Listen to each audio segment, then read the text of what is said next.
Herkese merhaba. Tarım mirası dersine hoş geldiniz. Umarım herkes için hedeflediğimiz gibi verimli, aydınlatıcı ve farkındalık yaratıcı bir ders olur. Derse başlamadan önce kendimi tanıtmak istiyorum. Ben Profesör Doktor Semra Sançebi.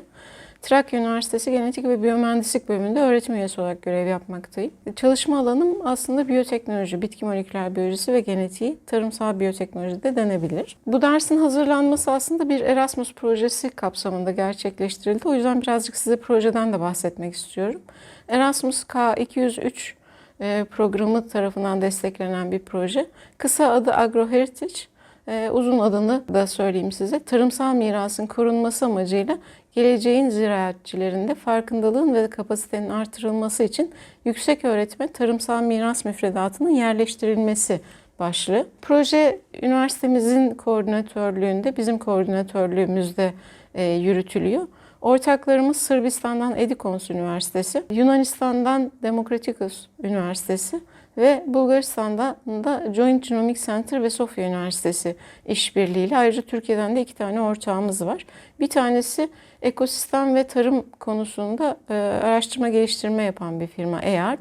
Bir diğeri de Avrupa Birliği projeleri yapan, bu konuda danışmanlık veren APEC. Eğer projeyle ilgili daha fazla detaylı bilgi almak isterseniz burada gördüğünüz gibi web sitemiz ve sosyal medya hesaplarımız var. Oradan girip proje hakkında daha fazla bilgi edinebilirsiniz. Bu projeyle hazırlanan ve sizlerin şu anda almakta olduğu dersin amacı aslında binlerce yıllık yaşanmışlığın birikimiyle gelişen, doğa ile uyumlu kadim tarım bilgisinin sürdürülebilir bir yaşam için önemini sizlere aktarmak, bu konuda farkındalık yaratmak ve kaybolmakta olan bu bilginin korunmasına katkıda bulunmak. Tarım mirasının önemini anlatmak için aslında insanlığın ilk tarıma geçişinden biraz bahsetmek, oradan başlayarak anlatmak gerekiyor. Modern insan olarak bildiğimiz Homo sapiens aslında 250 bin yıldır dünya üzerinde varlığını sürdürüyor. Ama bunun yaklaşık %95'ini avcı toplayıcı olarak sürdürmüş durumda yaşamını. Son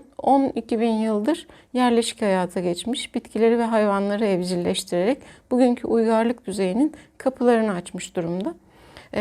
12 bin yıl önce gerçekleşen bu olaya tarım devrimi olarak ifade ediliyor. Tarım devrimi ile önce dediğim gibi bitkiler, tahıllar, beslenme için ihtiyaç duyulan hayvanlar, çiftlik hayvanları, koyun, keçi, domuz, sığır gibi bunlar evcilleştirildi ve bunların evcilleştirilmesiyle yiyecek sorunu ortadan kalktığı için de yerleşik hayat başladı ve arkasından da günümüze gelene kadar üst üste gelişmelerle bugünkü modern hayatı oluşturdu. 12 bin yıl önce gerçekleşen bitkilerin ve hayvanların evcilleştirilmesiyle başlayan süreç aslında insana bu canlılar üzerinde kontrol sahibi olabilme ve yiyecek üretebilme konusunda ve ayrıca diğer yaşamsal konularda pek çok avantaj sunmuş durumda.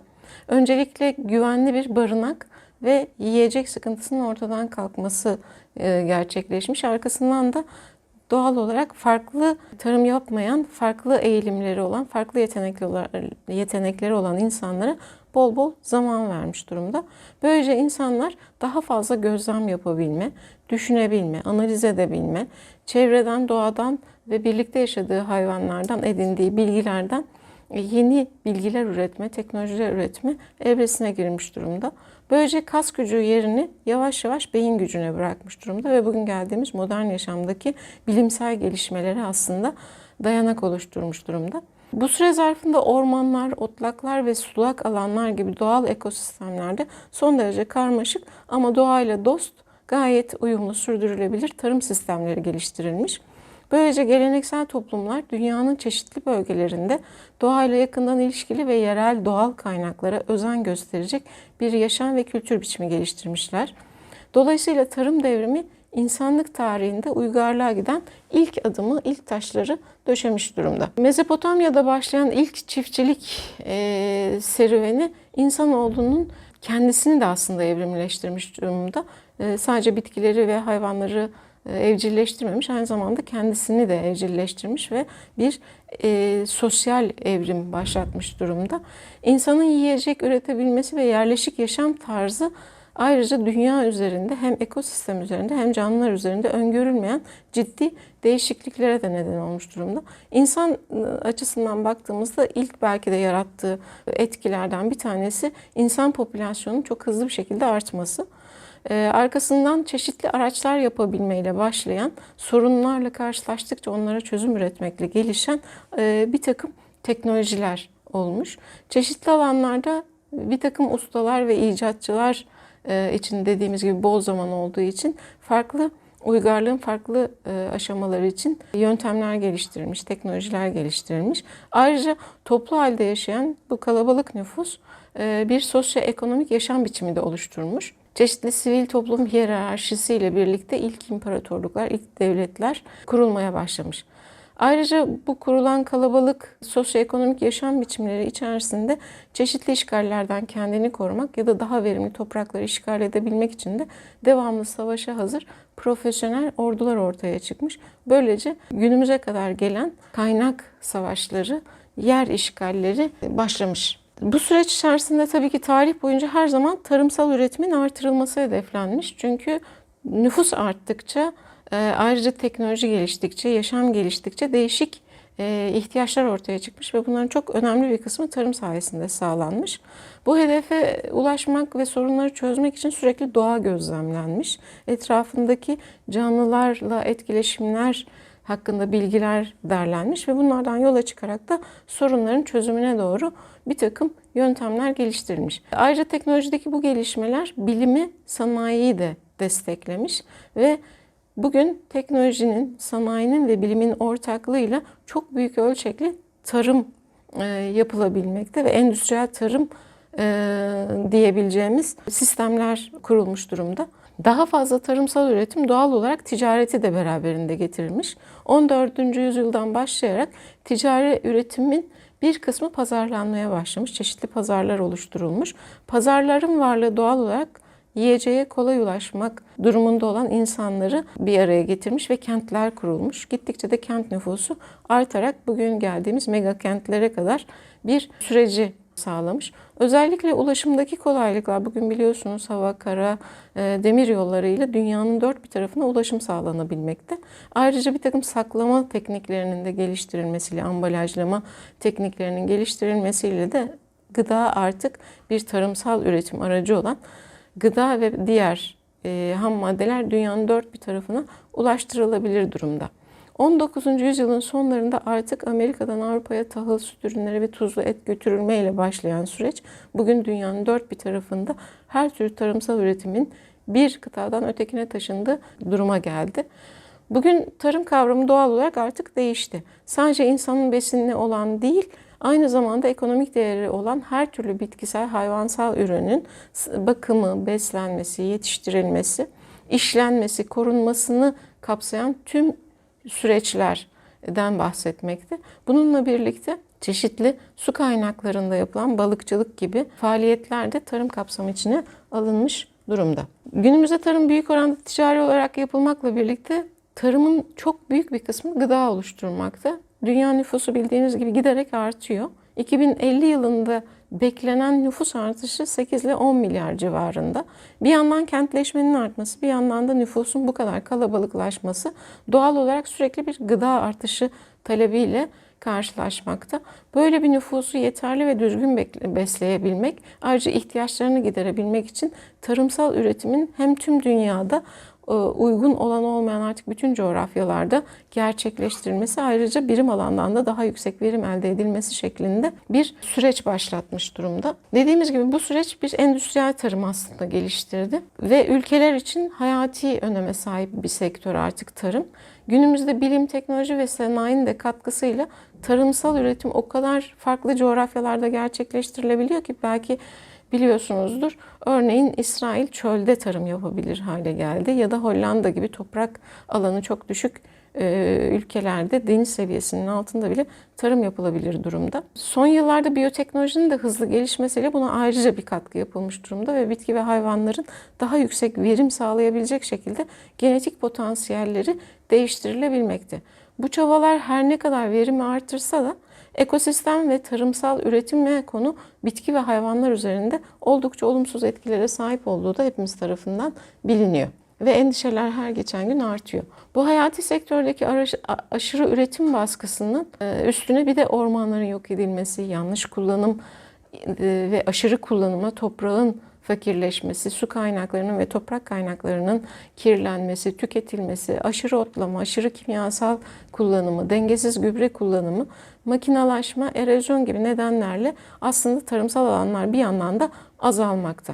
Bu arada bitki ve hayvan genetik kaynaklarında artan bir daralma da söz konusu. Çünkü sürekli ıslahla belli karakterlere sahip ve daha dar genetik havuza sahip hayvanlar ve bitkiler tarıma söz konusu. Ayrıca genetik müdahalelerle de genetik kirlenme ortaya çıkmış durumda. Tarımsal üretimi etkileyen bir diğer önemli etmense aslında bu küresel ısınmayla birlikte gelen iklim değişiklikleri. Dünyada kullanılabilir su kaynaklarının azalması ve bu iklim değişiklikleriyle birlikte ortaya çıkan tarıma elverişli toprakların zamanla bozulması gelecekte gıda ve su savaşlarının olabileceği konusunda da bir takım endişeler, ciddi endişeler ortaya çıkarmakta. Ayrıca endüstriyel tarım yoğun kimyasal kullanımı ile insan sağlığını da tehdit etmekte. Ayrıca modern tarımın baskın olarak kullanıldığı ticari çeşitler ve ırklar sürdürülebilir tarım için gerekli olan gen havuzunun da daralmasına neden olmakta. Bu nedenle dünya genelinde artık dikkatler sürdürülebilir tarıma çevrilmiş durumda. Sürdürülebilir tarımdan kastımız aslında hedeflenen, beklenen şey verimliliğin ve topluma sağlanan faydanın devam ederken bir yandan da kaynakların korunması, ekonomik olarak uygulanabilir ve çevreye karşı duyarlı bir tarım modelinin hayata geçmesi. Sürdürülebilir tarımda en çok gereksinim duyulansa aslında kadim ekolojik bilgi ya da binlerce yıldır, 12 bin yıldır insanların biriktirdiği tarım ve çevreye ilişkin bilgiler. Bilim ve teknolojimiz biliyorsunuz bugün artık hemen hemen her şeye çözüm üretebilir durumda. Ancak kaybolan binlerce yıllık bu kadim bilgiyi üretmesi ya da yerine koyacak herhangi bir şey üretmesi söz konusu gibi görünmüyor. O yüzden artık tarım mirasından ve tarım mirası kapsamındaki bilgilerin korunması, tekrar derlenmesi, tekrar geleneksel yöntemlerin hayata geçmesi konusunda çabalar söz konusu. Çünkü sürdürülebilir tarımda ki bu tarım mirasının da kapsamında olan ekolojik bir dengeye dayanıyor. Yani sürdürülebilir tarım ekolojik bir dengeye dayanıyor. Toprak, su, iklim gibi çevresel faktörlerin yanı sıra toprak altı ve üstü tarıma iştirak eden pek çok canlının karşılıklı etkileşiminin bir sonucu aslında. Bu nedenle tarımın başladığı ilk zamanlardan son yüzyıla kadar tarımla uğraşan yerel topluluklar doğanın dilini öğrenmiş, sesini dinlemiş ve onunla uyumlu bir yaşam tarzı ve tarım yöntemi sistemleri geliştirmiş durumda. Çünkü hayatta kalmaları yaşadıkları ekolojik çevreye bağlı ve bu çevreyle uyumlu bir yaşam şekli şekillendirmiş durumdalar. Böylece bulundukları ekosistemin sunduğu olanaklardan nasıl faydalanacaklarını tecrübeyle öğrenmiş olmakla birlikte aynı zamanda yaşadıkları çevredeki doğal kaynakları ve canlıları da korumanın önemini anlamış durumdalar. Ve bununla ilgili bir takım bilgiler geliştirmiş, biriktirmiş durumdalar. Belki de bu geleneksel yöntemlerin ya tarım mirasına konu olan tüm bilgilerin odağındaki esas bakış açısı insanın kendini doğanın bir parçası olarak görmesi. Çünkü günümüzde artık insan kendini doğanın bir parçası olarak görmekten çıkmış, doğanın üstünde görmeye başlamıştır. Ve bildiğiniz gibi tüm dünyayı, hatta neredeyse evrenin bütün kaynaklarını kendi varlığı için yaratılmış, var olan kaynaklar olarak görmektedir. Bu nedenle de oldukça yoğun kullanımla tüketilmesine çok da dikkat etmeden kullanmaktadırlar. Bu aşamada tarım mirasıyla biriktirilen bilginin devamlılığı son derece önemli ve günlük yaşantımıza, modern hayatımıza entegrasyonu son derece önemli. Çünkü bölgeye özgü olarak edinilen ekolojik bilgi nesiller boyunca aktarılarak söz konusu yerel toplumların hayatını sürdürmelerini sağlamış. Aynı zamanda da kaynakları korumuş. Bu bilgiler kültürel ve biyolojik evrimin yüzyıllar boyunca ortaya koyduğu çeşitliliği, etkileşimi ve yerli çiftçilerin birikmiş deneyimlerini temsil ediyor çünkü. Tarımın her bir bileşenin bir diğeriyle olan ilişkisine dayanan kadim bilgi, yerel çiftçi toplumlarınca geçmişten günümüze taşınmış, yeni nesillere aktarılmış, onların yaşam deneyimleriyle zenginleşerek bugünkü kültürümüzü, bugünkü yaşam biçimimizi oluşturmuş durumda. Geçmişten günümüze yerel çiftçi toplulukları atalarından öğrendikleri bu değerli bilgileri sağlıktan beslenmeye, eşyadan araçlara, giysiden barınmaya kadar her tür ihtiyacını gidermek için kullanmış. Geleneksel çiftçiler ayrıca yaratıcı özgüveni, deneyimsel bilgiyi ve yerel olarak mevcut kaynakları kullanarak genellikle sürdürülebilir çeşitli tarım sistemleri oluşturmuşlar. Buna ek olarak bu bilgilerle yaşadığı çevreyi korumuş, kendini ve hayvanlarını tedavi etmeyi de öğrenmişler. Sonuç olarak bölgeye özgü biyoçeşitlilik, yaşam biçimleri, iletişim yolları, dil ve kültür çeşitliliği ile zengin bir bilgi ortaya çıkmıştır. Ancak modern yaşamda bu bilgiler artık yerini teknolojinin ve bilimin ortaya koyduğu yeni yaşam biçimleriyle yer değiştirmeye başlamış ve bu kadim bilgiler önemini yitirmiş, unutulmaya yüz tutmuştur. Özellikle son yıllarda teknolojik gelişmeler, dijitalleşme, modern yaşamın ortaya koyduğu son derece çekici bir takım olaylar yerel çiftçilerin üretim sorunları ve tarımsal istihdamdaki azalmayla birlikte köyden kente göçü oldukça artırmıştır. Bu şekilde azalan köy nüfusu, yaşlanan ve azalan köy nüfusu ile kadim bilgilerin bir ya da iki nesil sonra neredeyse tamamen yok olacağı endişesi artık herkes tarafından kabul edilmektedir. Geleneksel ekolojik bilginin kaybolması demek aslında son derece önemli etkileri insan yaşamına getirecek demek.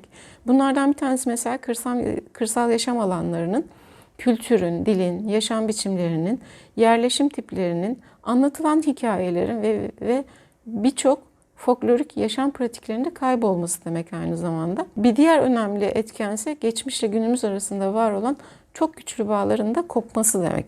Kaybolan kültürün çevreye etkisinin iklim değişikliğine kadar gideceği de öngörülmekte. Bu nedenle uluslararası bazı kuruluşlar kadim bilgilerin korunması, gelecek nesillere aktarılması için kayıt almaya, onları korumak için bir takım uygulamalar hayata geçirmeye başlamışlar. Genç nesile aktarmak bu bilgileri ve bu bilgilerden yararlanarak günümüzde modern yaşamın ortaya koyduğu tehditleri bertaraf etmek ve sürdürülebilir bir yaşam için kullanmak üzere modernize edilmesine başlamış durumda.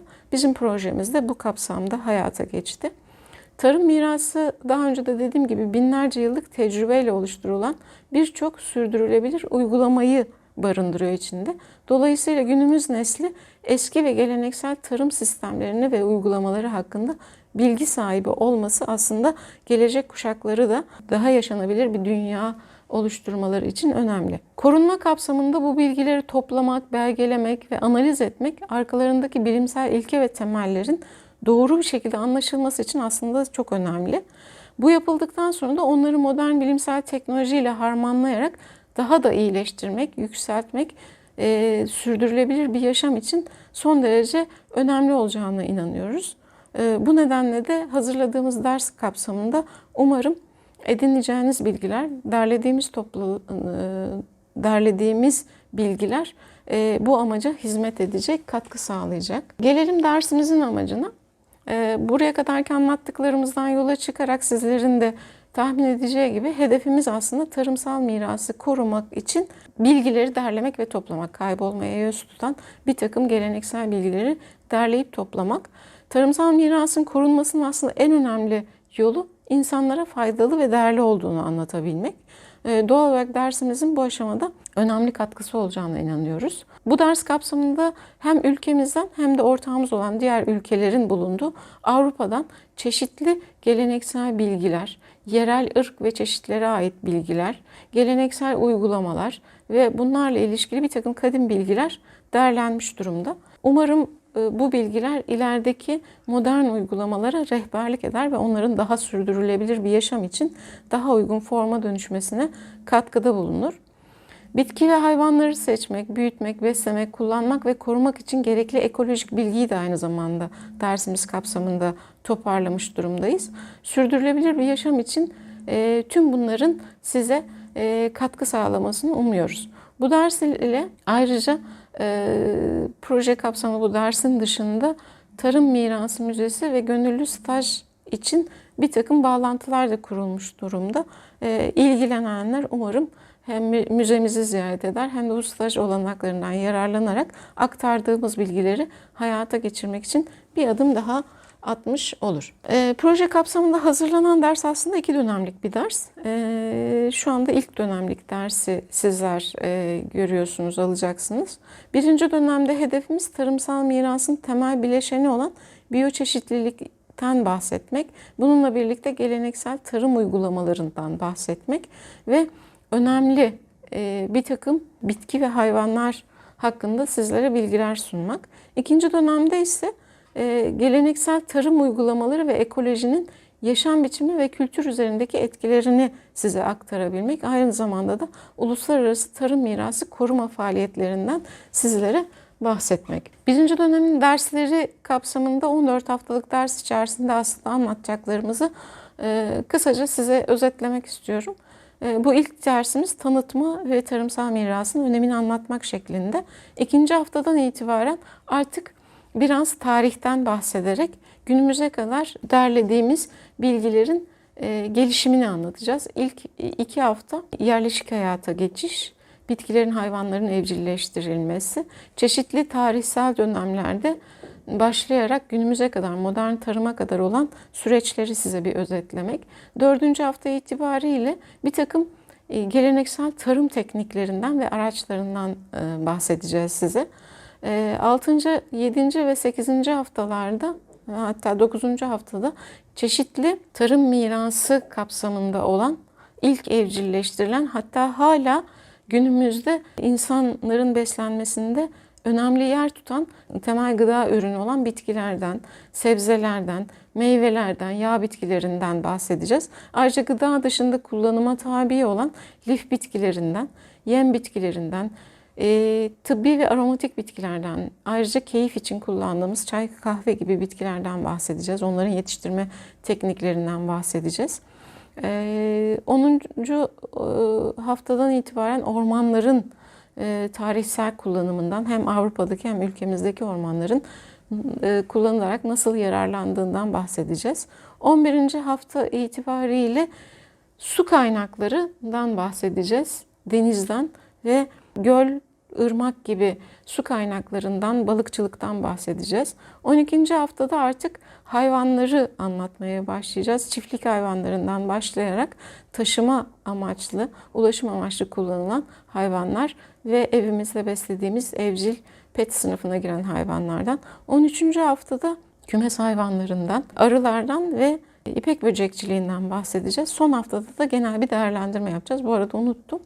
5. haftada artık bu tarımın temel bileşenleri olan topraktan, toprağın zenginleştirilmesinden, ayrıca tarıma katkıda bulunan çeşitli biyotik, abiyotik interaksiyonlardan da bahsedeceğiz. Genel olarak dersimizin kapsamı bu. Umarım hepiniz için yararlı, etkili olur ve hedeflediğimiz gibi gelecekteki hayatımızın daha sürdürülebilir bir yaşam oluşturmak için, daha sürdürülebilir bir tarım ve doğanın korunması için katkıda bulunur. Hepinize başarılar dilerim.